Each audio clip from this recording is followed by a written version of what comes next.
Y en esta mañana ha leído nuestro hermano Eleazar la parte que nos corresponde de esta epístola de los Efesios y un tema tan importante como es el matrimonio, ¿verdad? Pienso que toda la escritura inspirada por Dios es útil, como nos enseña, y debemos de ver todos los aspectos donde la palabra apunta para poder aplicarlos en nuestra vida a través del Evangelio de nuestro Señor Jesucristo. Y ese texto es un texto donde podemos contemplarlo a la luz del verdadero Evangelio, ya que el matrimonio perfecto solamente existe uno, y es Cristo y su iglesia. Y ese es el modelo a seguir. El matrimonio no es la institución que el mundo ha establecido, es la institución que Dios ha establecido desde el principio. Dios vio que no era bueno que el hombre estuviese solo, mas le creó, se dice, le hizo una esposa, una compañera idónea. Esa fue Eva.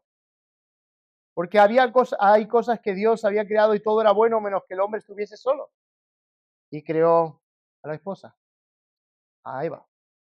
En este asunto, realmente hay un misterio donde a través del matrimonio Dios revela acerca de este misterio que iba a ser la iglesia y Cristo. Lo dice el texto que ha leído nuestro hermano Eleazar, que corresponde al versículo 32 del capítulo 5 de Efesios, y dice, grande es este misterio, mas yo digo esto respecto de Cristo y de la iglesia. Un misterio revelado, un misterio que estaba oculto, que ahora ha sido revelado, el propósito principal por el cual Dios había establecido el matrimonio, y era mostrar la relación perfecta que existe entre Cristo y su iglesia. Es una analogía que Pablo está haciendo en este capítulo con el propósito de ayudarnos a entender la relación que existe entre Cristo y su iglesia, ya que la carta de Efesios apunta a esa relación establecida por medio del Evangelio de la gracia de Cristo. A cada uno de nosotros, toda nuestra vida debe de apuntar a la luz de este glorioso Evangelio. Toda nuestra vida debe de ajustarse al glorioso Evangelio. Así que el título que le he puesto en esta mañana es Esposas y esposos llenos del Espíritu Santo. Porque pienso que la nueva humanidad que Dios ha creado en Cristo, la nueva humanidad que Dios ha creado en Cristo, que es la iglesia, está establecida para ser un reflejo en todo el sentido de vivir de nuestra vida que refleje el Evangelio de Jesucristo. Les digo por qué. Aspectos donde nuestra vida han sido afectados por el pecado es en todos los aspectos de nuestra vida. El pecado ha afectado toda la vida del hombre, hasta las partes que cree ser más insignificantes de la vida han sido distorsionadas por el pecado. Y es así como el mundo concibe las cosas que Dios ha creado, distorsionadas totalmente por el pecado. Si pueden cerrar la puerta, por favor, alguien que esté al final, y así no escuchamos ruidos que nos distraigan. Así que el pecado ha distorsionado el plan original de Dios en toda la creación, desde la creación que está sujeta a maldición, nuestras emociones, nuestra voluntad, nuestra mente, nuestra relación con Dios, nuestra relación con los demás. El pecado no ha dejado área intacta. Es una devastación lo que ha hecho el pecado en el hombre. Ha distorsionado el diseño original de todo. Ha distorsionado la imagen de Dios en el hombre. Por lo tanto, la nueva humanidad, que debe de ser un reflejo a reflejar lo que el Evangelio de Jesucristo ha venido a traer, todas esas cosas que el pecado ha distorsionado vuelven a tener el diseño original, aunque a veces interrumpido por cosas que tienen que ver con pecado. Así es que nos enseña que al contemplar cada área de nuestra vida que ha sido afectada por el pecado gravemente, es que necesitamos redención. La redención es necesaria. Tiene que ser completa, todo el ser del hombre tiene que ser redimido en todas las esferas de nuestra vida la redención tiene que tener un efecto redentor. Todos los aspectos de nuestra vida. Y Efesios deja claro que la iglesia es la nueva humanidad, el pueblo que Dios está salvando de entre los muertos, dándoles vida para crear un pueblo. De manera que esta humanidad debe ser el reflejo del Evangelio en un mundo caído. Como bien hemos dicho, el pecado ha afectado todos los aspectos de nuestra vida, pero todos esos pecados, todo el efecto del pecado tiene redención en Cristo y trae solución por medio del Evangelio de nuestro Señor Jesucristo. ¿El pecado ha afectado nuestra relación con Dios? Claro. ¿Dónde encontramos esa reconciliación? En Cristo. Capítulo 1 del 3 al capítulo 2, versículo 10, podemos ver la exposición doctrinal que Pablo habla del Evangelio de la Gracia, cómo ha arreglado esa situación caótica que existía entre el hombre y Dios, por medio de la salvación trinitaria aplicada en el corazón de cada ser humano que estaba muerto en sus delitos y pecados. Cómo Dios redime al hombre de ese aspecto de muerte espiritual, dándole vida. Daros cuenta que también el pecado ha afectado la relación que existía entre judíos y gentiles. Pero ¿qué ha hecho el Evangelio? Traer reconciliación entre dos culturas diferentes, entre clases diferentes. ¿Y lo ha resuelto quién? El Evangelio de Jesucristo. También ha afectado nuestra relación con los demás. Y hemos podido ver que la iglesia se compone de gente de diversas culturas, centrados en la cruz de Cristo. El Evangelio ha traído solución a ese conflicto étnico y a la ruptura de nuestras relaciones y ha hecho de todas esas personas un solo pueblo centrado en la gracia de Dios.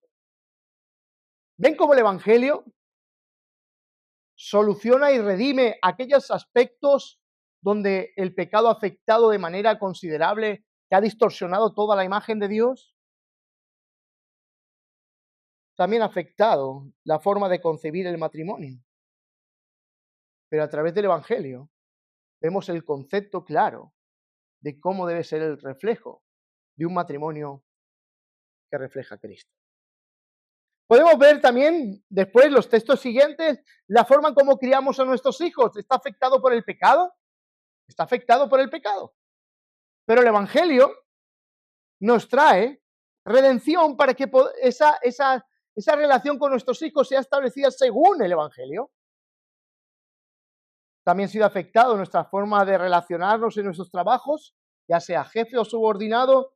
El pecado afecta todas esas relaciones. En los consiguientes textos habla acerca de cómo conciliar todos esos asuntos. O sea, no hay área que el Evangelio no afecte en la vida de esta nueva humanidad, de esta nueva comunidad que ha sido salvada por gracia, que ha sido redimida por Cristo, y todas las áreas de nuestra vida deben de apuntar a aplicar el Evangelio en todo el sentido de nuestra propia vida.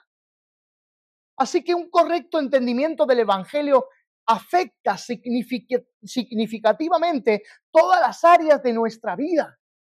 No hay área de nuestra vida que no apunte al Evangelio y tenga solución en el Evangelio. Todo nuestra vida tiene redención por medio del Evangelio de Jesucristo. Podemos ser redimidos de toda esclavitud por medio del Evangelio. Porque hemos conocido el Evangelio. Somos parte de esta nueva humanidad que Dios mismo está salvando. Y el Evangelio afecta toda la vida entera del ser humano, toda la vida de cada creyente. Ahora los creyentes deben ser el reflejo del Evangelio en un mundo caído. Somos el reflejo del Evangelio en un mundo caído, ¿no? Qué hermoso, ¿no? Personas que estábamos muertos en nuestros delitos y pecados, ahora reflejamos al Salvador del universo, a Jesucristo. Por eso en la vida del creyente Dios ha provisto de una nueva vida. No es algo que nosotros podamos hacer por nuestros propios esfuerzos. Dios ha provisto de una nueva vida y aquí es donde entra el rol imprescindible que no se puede sustituir de la obra del Espíritu Santo en la vida del creyente. No podemos vivir la vida de cristiana si el Espíritu Santo no está en la vida del creyente, de cada persona. Efesios es una carta trinitaria desde el principio. Cómo establece del capítulo 1, del versículo 3 al versículo 14, la Trinidad y cada labor de la economía divina, de lo que cada persona de la Trinidad realiza. Y tiene implicaciones teológicas. Todo lo que hace tiene implicaciones teológicas. Y la obra del Espíritu Santo en el versículo 14 nos muestra que el Espíritu Santo no es un poder, sino que es una persona divina que aplica la obra redentora de Cristo en la vida de cada creyente y garantiza la redención final. Esa es la primera relación que existe entre el creyente y el Espíritu Santo. Tiene implicaciones teológicas. Efesios 2, del 18 al 22, el Espíritu Santo como el acceso al Padre, somos parte de la familia de Dios y para morada del Espíritu, donde el Espíritu Santo habita, tenemos entrada a un mismo Padre y el Espíritu Santo es quien nos edifica. ¿Tiene implicación teológica esto? Claro, la iglesia es el templo de Dios. ¿Por qué? Porque el Espíritu Santo habita en ella. Efesios 3:16. El Espíritu Santo fortalece nuestra vida interior y es el encargado de fortalecer nuestra vida interior y tiene implicaciones teológicas. Solamente el Espíritu Santo puede fortalecernos para resistir el pecado y comprender el amor de Cristo. Solamente la fortaleza del Espíritu Santo nos ayuda a todo esto. Efesios 4:30 nos llama ¿a qué? A no contristar al Espíritu Santo. Y tiene implicación teológica. Todo pecado afecta nuestra comunión con Dios. Así que el Espíritu Santo dentro de la vida del creyente se contrista. ¿Para qué? Para darnos a entender la repercusión que tiene el pecado ahora en nuestra vida como creyentes. Entonces trae convicción, se contrista y obra en nuestra vida para hacernos ver la maldad de nuestro pecado que afecta a nuestra relación con Dios. Es tan necesaria la obra del Espíritu Santo, ¿verdad? Porque esa nueva humanidad se identifica por una nueva naturaleza. ¿Cuál es esa nueva naturaleza? El Espíritu Santo en personas que estaban muertas en sus delitos y pecados, Dios les ha dado vida y ha puesto su Espíritu en ellos para que puedan vivir a través de su Espíritu. Efesios 5:18, vamos a nuestro texto, que dice Pablo, no os embriaguéis con vino, en lo cual hay disolución, que dice, antes bien, sed llenos del Espíritu Santo. Es algo que va en imperativo, algo que tiene que ser constante y tiene implicaciones teológicas. Sed llenos es un término que aparece en verbo presente. Sed llenos es estar siempre llenándonos continuamente. No se trata de una experiencia única, sino una vida de dependencia y sumisión continua. En dependencia a los medios de gracia que Dios ha establecido para que nuestra vida pueda crecer a la semejanza de Cristo. Ahora, esa llenura del Espíritu Santo afecta todas las áreas de nuestra vida. Y sigue diciendo el texto. Versículo 19, hablando entre vosotros. Claro, una persona que está llena del Espíritu Santo habla de forma correcta y adecuada porque sabe que está viviendo una vida delante del rostro de Dios. Hablando entre vosotros con salmos, con himnos, con cánticos espirituales, cantando y alabando al Señor en vuestros corazones. Esa es la manera que afecta en la relación comunitaria la llenura del Espíritu Santo, nuestra forma de comunicarnos. Personas llenas del Espíritu Santo son capaces de entenderse, de alabarse, de servirse, de entregarse, de vivir pendientes los unos de los otros, porque la idea de esta nueva comunidad es la idea de una vida que refleja el carácter de nuestro amado Señor Jesucristo en todos los aspectos de nuestra vida. Ahora, con respecto a este versículo, dice el versículo 20, dando siempre gracias a Dios. ¿Es una evidencia de la llenura del Espíritu ser agradecidos a Dios? No lo mismo dar gracias que vivir agradecidos. Porque dar gracias pueden ser en momentos puntuales. Ser agradecidos es vivir una vida continua, gozosamente, por un favor que alguien ha hecho tan glorioso para ti, que vives dedicado y pensando constantemente en agradar a esa persona que tanto favor te ha hecho. Y ese favor que te ha hecho, ese favor es nuestro Dios mismo, al cual le debemos la sumisión, la adoración y el agradecimiento constante. Ahora, una pregunta de reflexión. ¿Es la obra del Espíritu Santo tangible en nuestra vida de agradecimiento con Dios?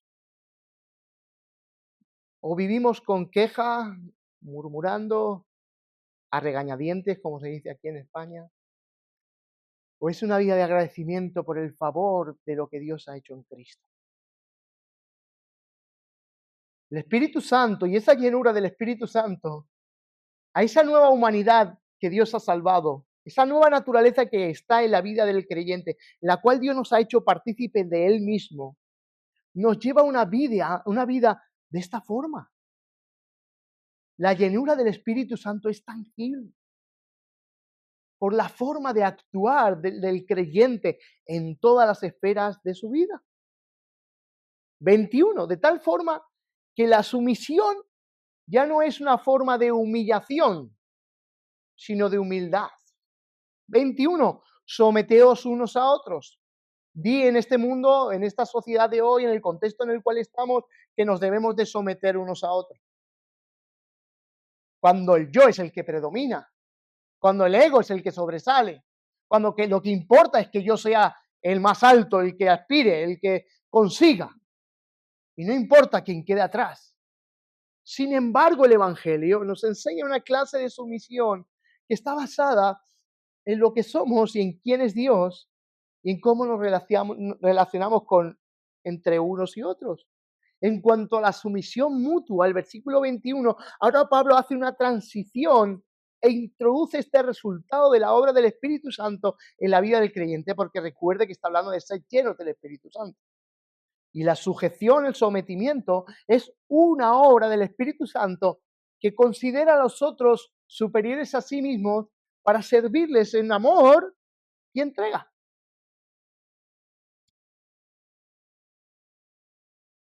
En la vida del creyente, vista de estos aspectos, la sumisión debe ser un reflejo del Evangelio y la sumisión en todos los aspectos de nuestra vida. Porque la palabra sumisión, en términos militares, describe la acción de un soldado que se alinea bajo el mando de sus superiores, ¿sí? Pero en términos civiles, implica un acto voluntario de cooperación, sumisión y humildad hacia otro, no por inferioridad, sino por propósito y orden. Que en fin, el propósito militar tiene que ver con el mismo, propósito y orden. Porque Dios tiene un orden establecido y un propósito. Así que debemos de adecuar nuestra vida a aquel propósito que es superior al nuestro, al que ha establecido el jefe, el comandante, el cual ha sido sabio en establecerlo. Y tiene el propósito de centrar a toda la humanidad en el sentido más exacto de lo que implica el Evangelio en nuestra vida. Así que es inequívoco que la obra santificadora del Espíritu Santo a través del Evangelio afectará toda nuestra vida. Eso va a afectar, el Evangelio afecta toda nuestra vida, toda nuestra vida. Toda nuestra cosmovisión ahora es cambiada por otra cosmovisión bíblica de lo que el Evangelio establece. Ahora vemos la vida de diferente manera. Y si hay que quitar conceptos extraños de nuestra mente, hay que quitarlos, pedir perdón y que Dios los aparte de nuestra vida para centrar nuestra mirada en lo que realmente glorifica a Dios. Ahora, dése cuenta de dónde viene el contexto, sed llenos, someteos. Y ahora aplica también esta llenura a esposos y a esposas. Y este pasaje es especialmente importante a la luz de nuestra cultura actual, porque los cimientos del matrimonio se están desmoronando. Están estableciendo sus bases de lo que significa un matrimonio sin mirar el concepto bíblico de quién instituyó el matrimonio y la familia. Todo se está desmoronando. La gente está confundida sobre el género, el matrimonio, la familia, todos estos aspectos han sido afectados negativamente por el pecado, de tal manera que hoy puedes preguntar a la gente qué es un matrimonio y hoy te dicen barbaridades. Así que nos enfrentamos a la necesidad de definir el significado de los términos matrimonio, familia, crianza. Hoy en día hay otras opciones, pero es que el Evangelio no existe otra opción. Nos centra en Dios, nos apunta hacia Cristo. Aunque debemos de recordar que la naturaleza del matrimonio es fugaz, ¿sí? Por eso, en términos humanos, no existe matrimonio perfecto. Hay un matrimonio que sí que es perfecto, que es entre Cristo y su esposa, la iglesia. Nuestro matrimonio es fugaz. Durará lo que dure en esta tierra, ¿sí? A veces Gemma y yo hablamos de que morirá antes, ¿sí?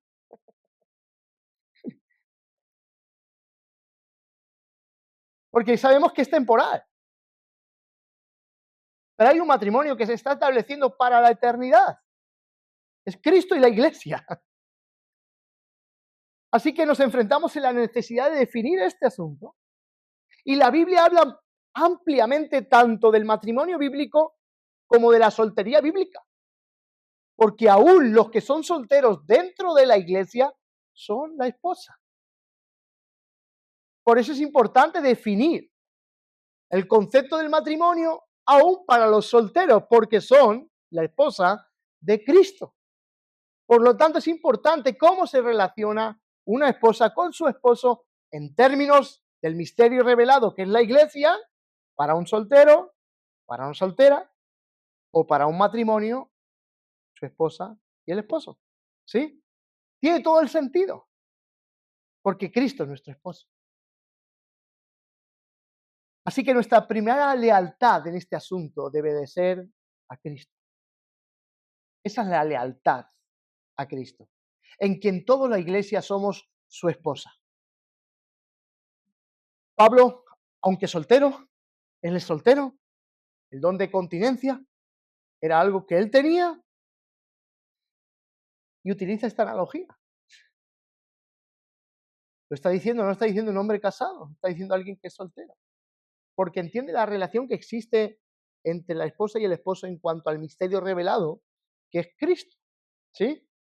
Así que Pablo no utiliza una teología exhaustiva del matrimonio, pero sí toca las responsabilidades claves del esposo y la esposa y nos da una analogía sorprendente de Cristo y la iglesia. El versículo 32, grande es este misterio, mas yo os digo esto respecto de Cristo y la iglesia. Pablo habla del misterio que ahora ha sido revelado, el misterio que es que Cristo ve a su iglesia como su propia carne, su propio cuerpo. Entonces la analogía que utiliza es que él como esposo, ¿qué hace? La cuida, provee, protege, santifica. Y Cristo es el modelo de un esposo perfecto. Es Cristo, el esposo perfecto, que no tiene pecado, que provee por ti, que te cuida a ti, que te protege a ti, que te santifica a ti, que te salva a ti, que te perdona a ti, que te ama a ti, es Cristo.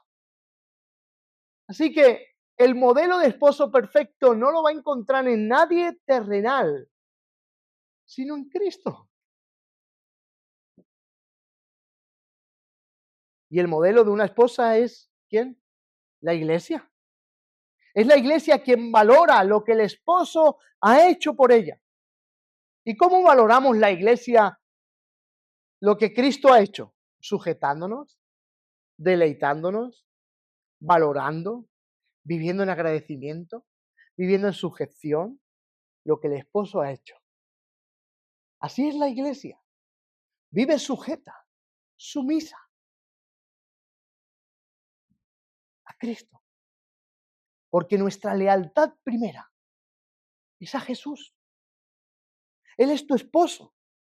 En un sentido, a toda su iglesia le corresponde este deber de vivir sujeto a Cristo. Ahora, ¿por qué he hablado anteriormente del rol del Espíritu Santo? Porque en estos textos es importante. Es importante en el contexto porque arranca desde la vida llena del Espíritu Santo y la vida matrimonial debe de estar llena del Espíritu Santo.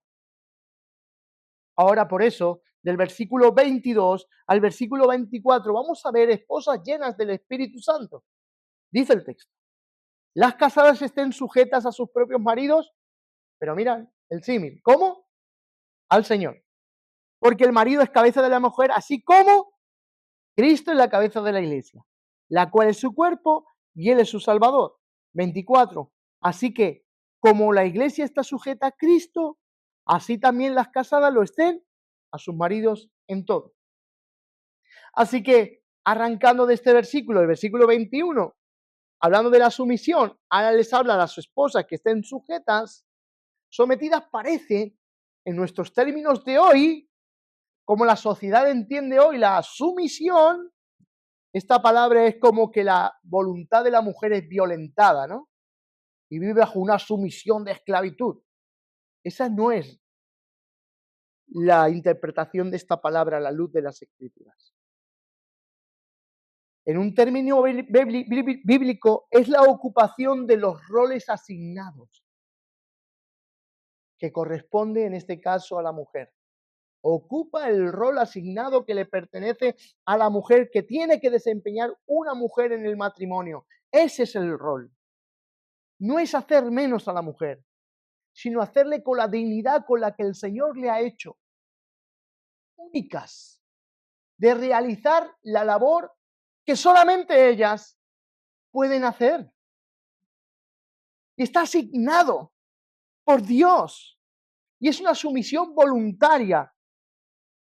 Y en términos bíblicos, no estamos hablando que la mujer viva sujeta a un tirano, porque la dignidad humana la defiende las Escrituras. Y no está hablando de vivir bajo la sumisión de una persona tirana y a todos sus caprichos pecaminosos, sino que este texto está apuntando al liderazgo de un esposo amoroso y fiel al Señor. Esto es lo que apunta el texto. Porque es algo lógico sujetarse no a la pecaminosidad de la persona, sino al amor y compasión que puede expresar un esposo en relación al Evangelio. Eso está apuntando el texto. A un matrimonio creyente. Luego hablaremos de otros asuntos que creo que conciernen a todo este asunto. La Escritura no habla de algo parecido a la esclavitud. Eso no es sujeta, donde la mujer tiene que obedecer sin rechistar. Eso es el concepto que cree el mundo, que la mujer debe de, cuando hablamos de sujetar, vive así sin rechistar. Esta no es la imagen. Esta no es la imagen. Porque el versículo 22 no lo aclara. ¿Cómo al Señor? ¿Cómo vive la iglesia sujeta al Señor? En puro agradecimiento. En puro amor. La iglesia vivimos sirviendo a Cristo por todo lo que Él ha realizado a través de su gracia en nosotros. Como al Señor, esta es la analogía que Pablo está utilizando para el matrimonio perfecto. El matrimonio perfecto sí que existe. Es el modelo de Cristo y su iglesia. La esposa se sujeta a su esposo como al Señor, es decir, un acto de fe y un acto de obediencia. Así como nos sometemos los hombres a Cristo, la iglesia confía en el amor perfecto de su Salvador. Es a eso lo que se entrega la iglesia. Vivimos sujetos entregados como iglesia al amor compasivo de Cristo que ha tenido por nosotros. Cristo no nos ha impuesto bajo el dominio a su fuerza, a su merced. Ha sido un carácter compasivo y amoroso, el cual ha ganado a su iglesia para sí. Y su iglesia vive sujeta a la sumisión que Cristo diga, porque somos su esposa. Amén. somos su esposa. Así que la esposa se sujeta a su marido como al Señor, es decir, un acto de fe y obediencia. Así como nos sometemos a Cristo, la iglesia confía en el amor perfecto de su Salvador. Hermana, querida hermana, tu valor no está en tu esposo.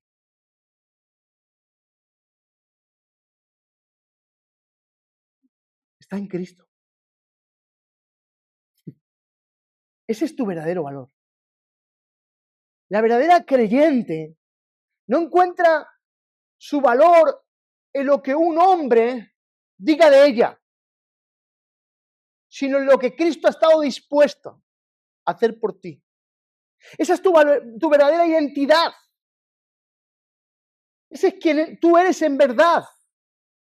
Es quien te ha dado el valor y por causa de ello queremos reflejar a Cristo en todo nuestro sentido de vivir.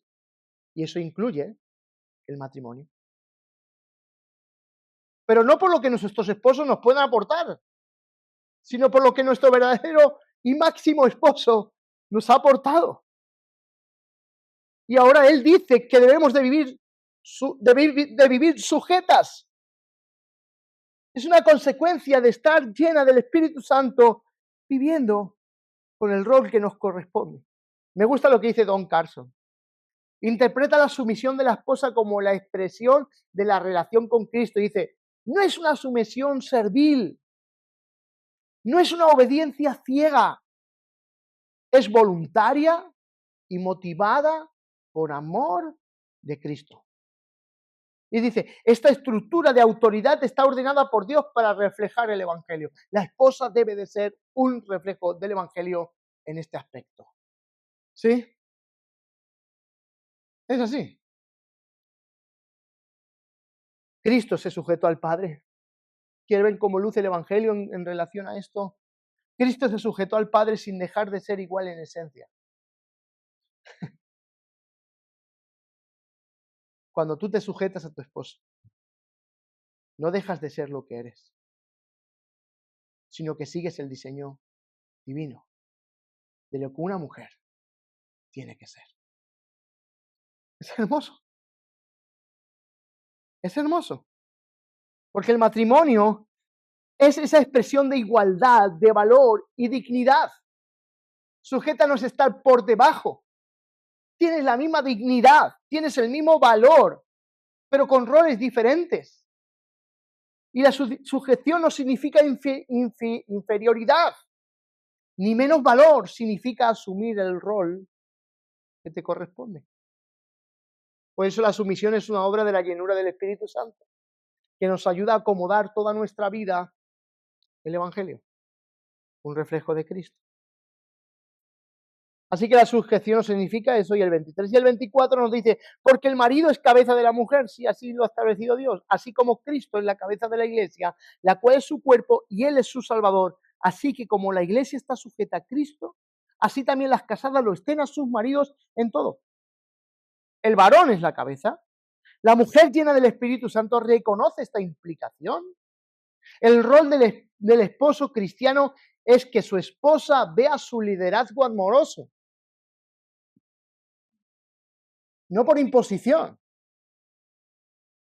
no por hombría, sino por lo que la Escritura establece, no por machismo puro y duro, donde nuestra sociedad, así que es que la palabra sujeción hacia la esposa se ha visto como algo esclavo, porque no corresponde a lo que el Evangelio quiere reflejar. Y esa sumisión refleja eso, esclavitud, tienes que hacer lo que yo quiera, tienes que hacer lo que yo diga, y eso no se trata el ser sujeta al esposo, como Cristo, la iglesia se sujeta a Cristo. Porque así como la iglesia ve el liderazgo de Cristo, Cristo es la cabeza, y así mismo es su Salvador, Cristo no es el dictador. ¿Cristo quién es?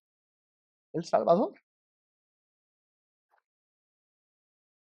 Así que el gobierno dictatorial dentro del ámbito del matrimonio es condenatorio en las Escrituras. Porque un Salvador no dicta, un Salvador ayuda. a salir a las personas del lugar donde se encuentran. Wow. Pido que mi esposa ore por mí así. Que sea un esposo a la medida de esta altura. Para que la sujeción sea confiable. En este caso, ha habido mucho abuso de la expresión soy la cabeza, ¿no? Ha habido mucho abuso. Y Pablo no pone este énfasis en este no es el modelo. El modelo de ser cabeza es sacrificarte primero por el bien de los otros. Es lo que Cristo ha hecho. Es cabeza de la iglesia, pero lo ha mostrado con su sacrificio. ¿Ven cómo es una cosa saludable entender el matrimonio en un marco bíblico donde el Evangelio es el centro? ¿Donde Cristo es el centro? Porque hay muchos pecados que hay en nuestro corazón de conceptos que hemos concebido acerca del matrimonio. Esto es un matrimonio saludable, lleno del Espíritu Santo que refleja constantemente a Cristo. La iglesia responde a ese liderazgo bíblico porque es el beneficio de la iglesia. ¿Por qué respondemos a Cristo? ¿Por qué obedecemos a Cristo? ¿Por qué nos sujetamos como iglesia a Cristo? Porque sabemos que es el bien mayor de nuestras almas, es seguir el liderazgo de nuestro amado Señor Jesucristo. Por eso lo dice el 24. Así como la iglesia está sujeta a Cristo, así también las casadas lo estén a su marido en todo. Esto es visto así en la práctica de este texto. El esposo lidera sirviendo primero, la esposa se somete a ese liderazgo confiando en el modelo de Cristo y no a la perfección de su esposo. Confiamos en el modelo de Cristo y no en la imperfección de su esposo. Hermanos, hermanas, no busquen el esposo perfecto, que no lo existe. Pero si él sigue un liderazgo bíblico establecido como un modelo de Cristo, a pesar de sus imperfecciones, sígalo, sujétese. ¿Y si mi esposo no es creyente? Sí, creo que esta pregunta es importante. ¿Y si mi esposo no es creyente? ¿Qué hago? Sumisión en todo, lo que no contradiga la voluntad de la palabra de Dios. Si la palabra de Dios, por causa de mi esposo inconverso, que no conoce a Cristo, tengo que violentar la palabra de Dios, no la violentes. Porque tu primer esposo es Cristo. Amén. Pregunta importante para hoy, ¿verdad? Así que respeto y honra, incluso si no comparte tu fe. Hónralo, respétalo, no compartas su pecaminosidad. Todo aquello que no vaya que vaya en contra de la palabra de Dios, no lo admitas en tu vida. Depende de Dios, no de Él, como la fuente de tu identidad y tu fortaleza. Es Dios quien te ha dado identidad y te ha dado fortaleza. Es Dios en quien se centra tu vida. Así que sujétate a la voluntad de Dios que ha sido revelada en sus palabras. La ilustración de este pasaje habla de los matrimonios como imagen del amor de Dios por su iglesia, ¿verdad? Esta imagen va por toda la Escritura. La primera institución en el huerto del Edén, Adán y Eva, el llamado de una familia, Abraham y Sara, la descendencia, Isaac, Jacob, los patriarcas, David como figura de aquella familia que reinaría sobre el trono establecido. ¿Ves? Dios tiene el propio concepto de acerca de lo que es una familia, pero sabe que esta familia ha sido afectada por el pecado. Israel es llamada como esposa de Dios. Y la iglesia en el Nuevo Testamento es llamada como esposa de Cristo. La imagen de Dios como esposo y la iglesia como esposa es la perfecta visión de lo que un matrimonio perfecto es. Esposo, todo lo que Dios no haría con su esposa no lo hagas tú. Esposa, todo lo que debe de hacer la iglesia con su esposo, que es Dios, no lo hagas tú. Así podemos mantener la relación que glorifica a Dios. Dios tiene en mente en todo aspecto a Cristo y su iglesia, porque es el misterio que viene a revelarse en el matrimonio. Las esposas dan una imagen de la iglesia al mundo, los maridos dan una imagen de Cristo al mundo. Y el modelo que siguen es el modelo que viene desde la eternidad. Ese es el modelo, no hay otro modelo. Es el diseño de Dios, no hay otro. Hoy estamos viendo que a cualquier cosa le llaman matrimonio. Hoy estamos viendo que a cualquier cosa le llaman familia.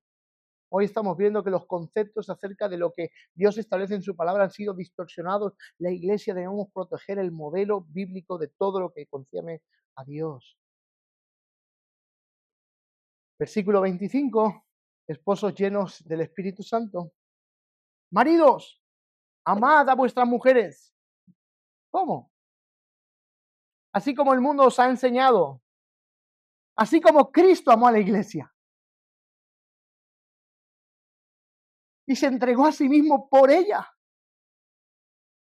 Mire lo que Cristo hizo por su iglesia. Dice la parte C del versículo, se entregó a sí mismo por ella. Esa es la forma de amar. Entregarte a sí mismo por ella. Versículo 26. Para santificarla. La santificó. ¿Sí? La parte B del 26. Para purificarla por el agua de la palabra. El 27. A fin de presentarla a sí mismo una iglesia gloriosa. ¿Se dan cuenta el valor de la mujer para el esposo? Es tu gloria.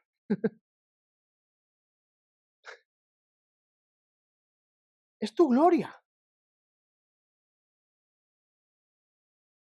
Y Cristo ha mostrado que la iglesia es su gloria, sirviéndole, santificándola, purificándola. Y dice el 29, dice, el 28 dice, así que también los maridos deben de amar a sus mujeres como a sí mismos sus cuerpos. El que ama a su mujer, a sí mismo se ama, porque nadie aborreció jamás su propia carne, sino que la sustenta y la cuida como también Cristo a la iglesia. Esposo, tu esposa es tuya y tú eres de tu esposa. Y tienes el compromiso de guiarla, de cuidarla, de ayudarla a crecer a la imagen de Cristo. El liderazgo de Cristo por usted, querida iglesia, es el modelo a seguir de todos nosotros. Esta ilustración, hermanos, nos da el propósito final del matrimonio. ¿Cuál es el propósito final del matrimonio? Glorificar a Dios. No existe otro. Y si todos tus sueños, todas tus metas, todo el propósito se centra en otras cosas que no tienen nada que ver con traer gloria a Cristo por medio de tu vida, apártalas, porque no estás apuntando realmente a lo que Cristo quiere para tu vida. Amén. Así que es importante que los matrimonios resuelvan los problemas de comunicación, ¿sí? Los problemas financieros, ¿sí? Los problemas de personalidad son importantes. El carácter, ¿verdad? Sí. El pasado afecta a veces algunas relaciones. Otros asuntos, pero la cuestión fundamental es esta. ¿Está usted rindiéndose al señorío de Cristo? Porque todos los aspectos son importantes, pero se centran en uno, en rendir toda nuestra vida a Cristo. Porque luchas de egos dentro del matrimonio siempre van a existir. Porque yo siempre que discuto con Gema, yo soy el que tiene la razón. ¿Sí?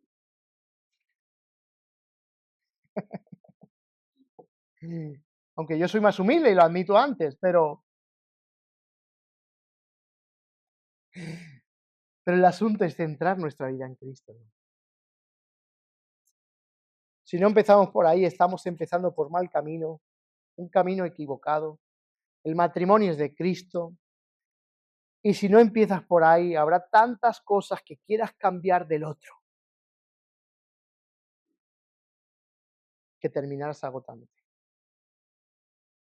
Porque la complacencia del matrimonio no está centrada en nosotros mismos. Está centrado en que Cristo sea el centro. Porque es el único que completa todo y en todos. Porque Cristo murió por una iglesia que mostró su pecaminosidad. Y Cristo mostró que era el único que podía salvarla de esa terrible condición y se entregó por ella. Lo dice las Escrituras, los textos, se entregó por ella. Usted tiene una gran esperanza en el matrimonio. Lo malo es con dónde acude usted cuando el matrimonio es difícil. Venga a Cristo. No vaya a lugares equivocados para solucionar lo que solo Cristo puede solucionar. Solo Cristo puede arreglarlo. Amén. Esposo lleno del Espíritu Santo.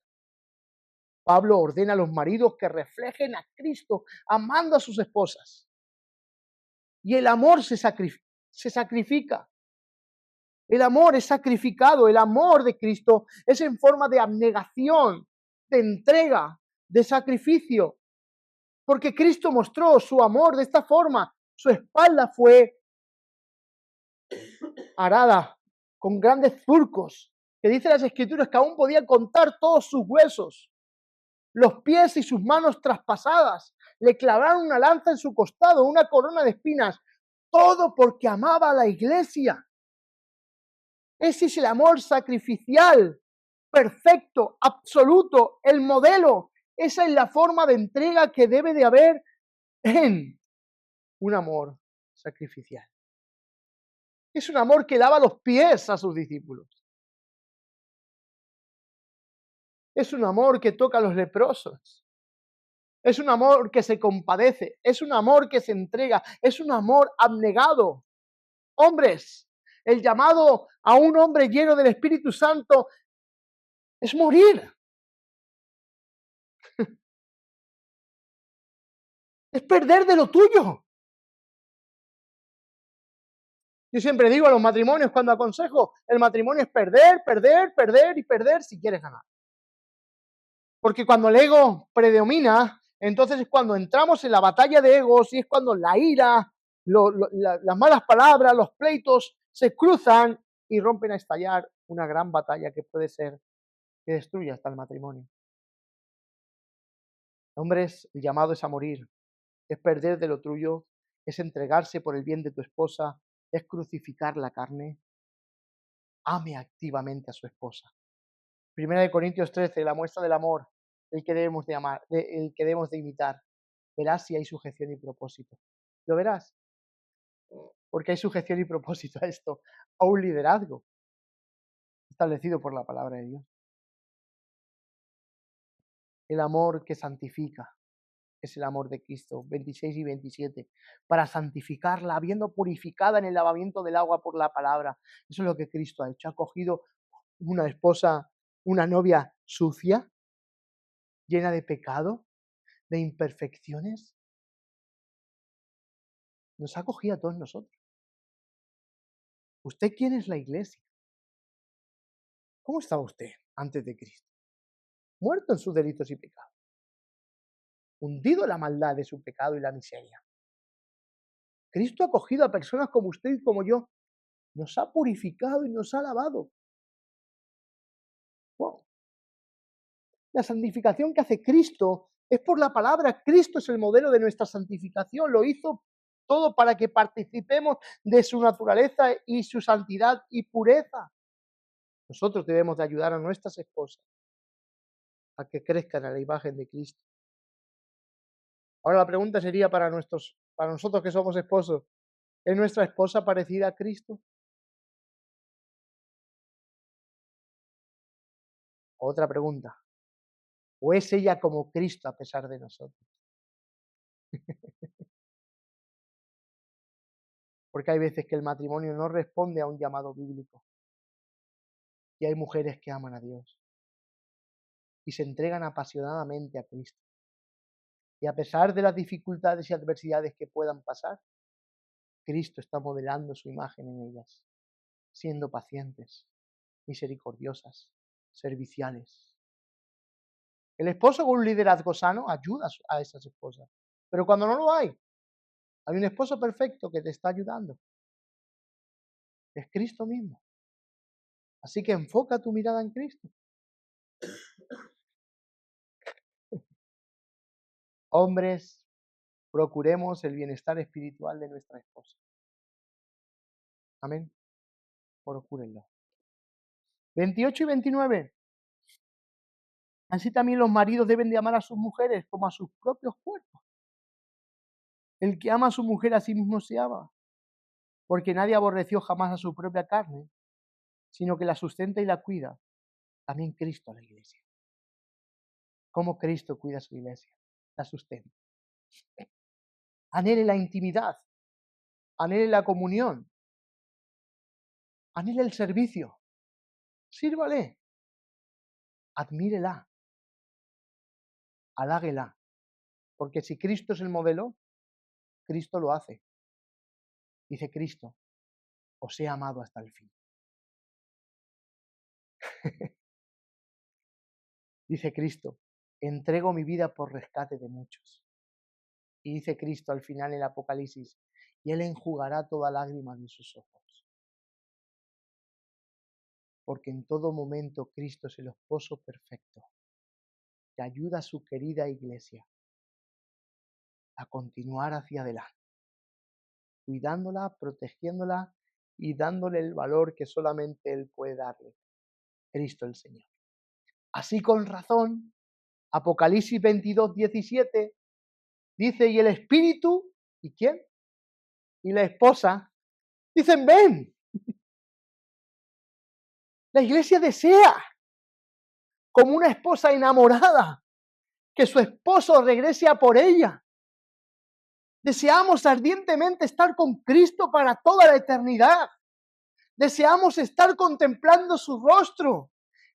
Anhelamos estar ante su trono adorándole porque Él es el modelo del esposo perfecto que cuida, que protege, que provee, que redime, que perdona. Es Cristo mismo. Por eso hoy cantamos y pedimos esta oración como en 22:17 de Apocalipsis. El Espíritu y la esposa dicen, ven, ven, porque queremos tu cuidado para siempre. Esa es la buena noticia del Evangelio. Es que Cristo murió por los que no podían cumplir las exigencias perfectamente. Y la buena noticia es que el Espíritu Santo renueve nuestra vida diariamente y nos dé poder para buscar la gracia y la misericordia de Dios para vivir de esta forma. Este pasaje debería de darnos descanso y regocijarnos del gran novio que tiene la iglesia.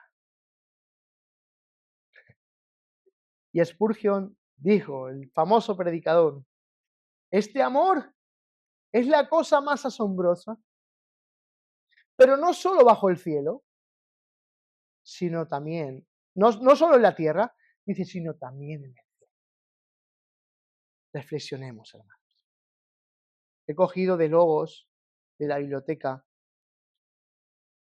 Dice, este amor de Cristo es la cosa más asombrosa bajo el cielo, sino en el mismo cielo. Dice, ¿cuántas veces les he dicho que si hubieran escuchado que Cristo se compadece de nosotros, podría entenderlo?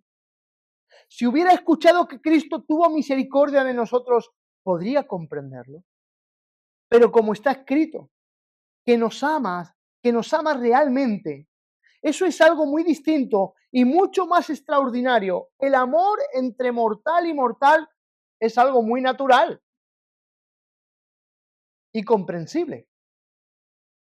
Pero el amor entre Dios infinito y nosotros, pobres criaturas finitas y pecadoras, aunque concebible en un sentido, es totalmente inconcebible en otro.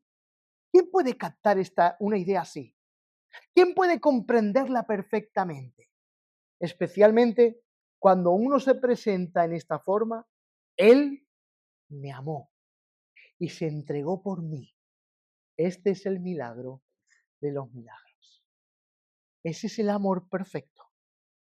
Medite en el amor de Cristo cada día mientras busca vivir un matrimonio lleno del Espíritu Santo. Amén. Medite en esto durante esta semana. y que busque la llenura fresca del Espíritu Santo para poder vivir de acuerdo a lo que Cristo ha establecido en su palabra y tenga fruto tangible en su vida. Oremos. Padre, oramos en esta mañana y oramos para que el poder de tu Espíritu aplique esta palabra en el corazón de cada uno de nosotros. Señor, hay diversidad de circunstancias en medio de la iglesia, gracia y verdad. Hay esposas que aman al Señor y sus esposos viven en la pecaminosidad de su pecado. Hay esposos que aman al Señor y sus esposas viven disfrutando y deleitándose en el pecado. Hay conflictos matrimoniales de personas que realmente son creyentes. Hay diversidad, Señor, de asuntos matrimoniales que solamente pueden encontrar la solución y la ayuda en una persona. Y es en ti, glorioso Dios. Pido que fortalezcan la vida interior de cada uno de mis hermanos y hermanas que afrontan situaciones difíciles en su matrimonio, para que puedan vivir de acuerdo a lo que tu palabra hoy nos ha enseñado. Porque hay conflictos difíciles de superar. Hay conflictos que agotan la mente y el corazón de cada hermano, Señor, y cada hermana que afrontan en esta vida y más en el ámbito matrimonial. Pido que en esta mañana, Señor, tú des una estructura donde podamos edificar nuestra vida, para que en todo mostremos a Cristo en todos los aspectos de nuestra vida. Si en algún momento hemos fallado a tu modelo, pedimos perdón por nuestros pecados y que nos ayudes a ajustar nuestra vida al modelo del amor y el matrimonio perfecto, que es tu iglesia y tú mismo, Señor. Ahora, en respuesta a la iglesia, ya entran solteros, ya entran gente que, hermanos y hermanas que no tienen esposo ni esposa, entran los matrimonios en conjunto, entran los adolescentes, todos ellos son tu esposa. Queremos responder a este llamado, a tu liderazgo, ese liderazgo de esposo que provee, corrige, sacrifica, se entrega, limpia, purifica a gente imperfecta como nosotros. Ayúdanos a ser tu esposa ideal. Prepáranos, Señor, para responder a todas las justas demandas que tú nos demandas. Llena tu iglesia de tu Espíritu Santo para vivir de acuerdo a este mandato. Sed llenos del Espíritu Santo. Gracias en el nombre de Jesús. Amén.